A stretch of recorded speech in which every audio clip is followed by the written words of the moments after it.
this is Roger, thanks for dropping by. This is one of those grr snarl videos followed by language which you can't have. I'm going to stop the camera now and insert a clip. This particular plant, Rossio glossum, Rawdon Jester, was filmed 2 days ago as part of the Oncidium Alliance 2021 Project Orchids. So it's recently been filmed. So I've gone back and grabbed a still effectively from there, which I will now talk about. Okay, as you can see in this still, the important thing on this almost rootless plant was some new root growth at the surface, about to head down into the pot. Two really nice new roots just starting. We also had a look at one sort of off to the left, right down in the pot. But this was important for this plant, being almost rootless. Plenty of reserves in the plant, but it needed a new root system. Okay, so that's what it looked like several days ago. And that's what it looks like now. Who can spot the difference? My nice new root has been completely chewed off. The other one's been chewed off right back to the base of the plant. So both of those new roots, given that I only have three, one's down in the pot, and those two-thirds of my root system has now been eaten off. Now that's a slug or a snail. I don't know which. I've put a few slug pellets round, although in orchid pots I've found them not very effective.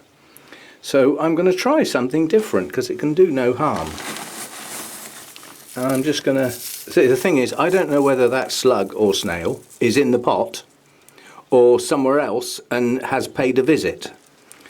And the idea is, I'm going to put some sponge rock.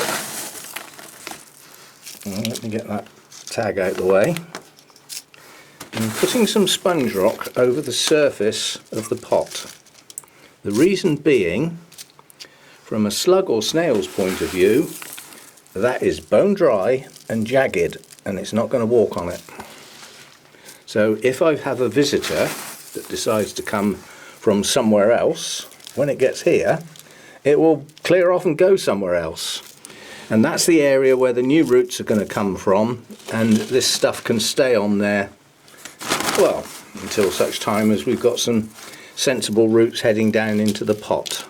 So I know that looks a little odd, but as I've said, I've found that slug pellets don't actually do a very good job. I shouldn't really be shaking that around, should I? So I just want to get some down the back here so that I've got the surface of the pot has got sponge rock on it. I've got one little bit that I've missed. It's right in under those leaves. So I'll use some of these bits that have fallen over the side and just get that last little bit down there. There we go. Right, so that's my idea. I've never done it before. I don't know whether it's going to work, but I know that on my bonsai outside, for no other reason than decorative, you put grit on the top of your media after you've potted it up and got it all nicely shaped. You either put grit on it to make it look nice and, you know, help stop the weeds growing and all that sort of stuff, or you embed some moss on the top of the media, or a combination of the two. But what you're doing with that is making it look pretty, not trying to stop things crawling on it, but it does. So that's the principle here. A slug or a snail is not going to walk across that as a surface. It's going to just try to start and then give up and just move on somewhere else. The annoying thing is, next to this pot is my Coelogene Moriana, which has a pot full of roots that it could have chewed a few off of, and they wouldn't have even been missed. But when you've only got two visible surface roots that were about to head down into the pot, they were very obviously gone this morning when I looked. So that's my idea for slugs on that pot. I wouldn't recommend doing it over your whole collection.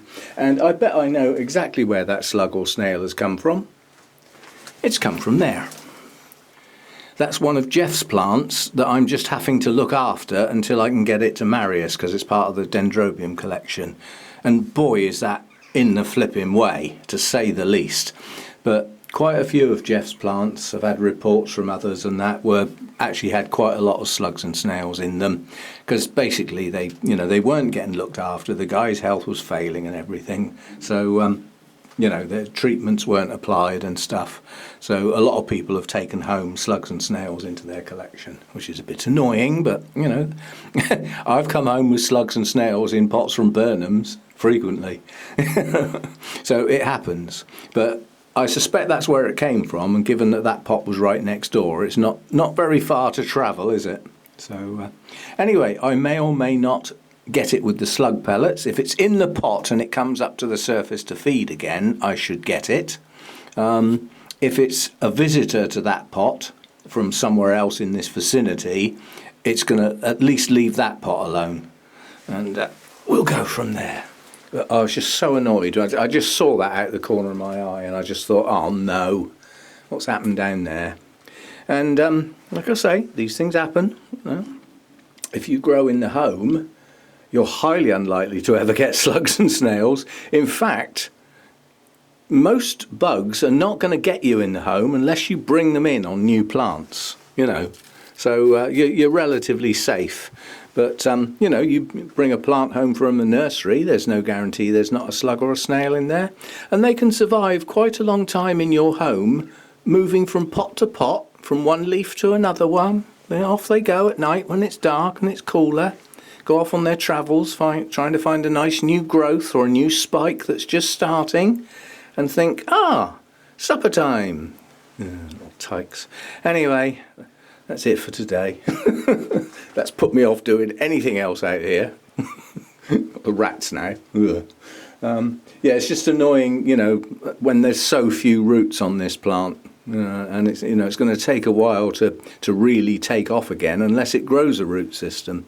But hopefully it can now get some roots going underneath that sponge rock where it should be left alone. So we'll go from there.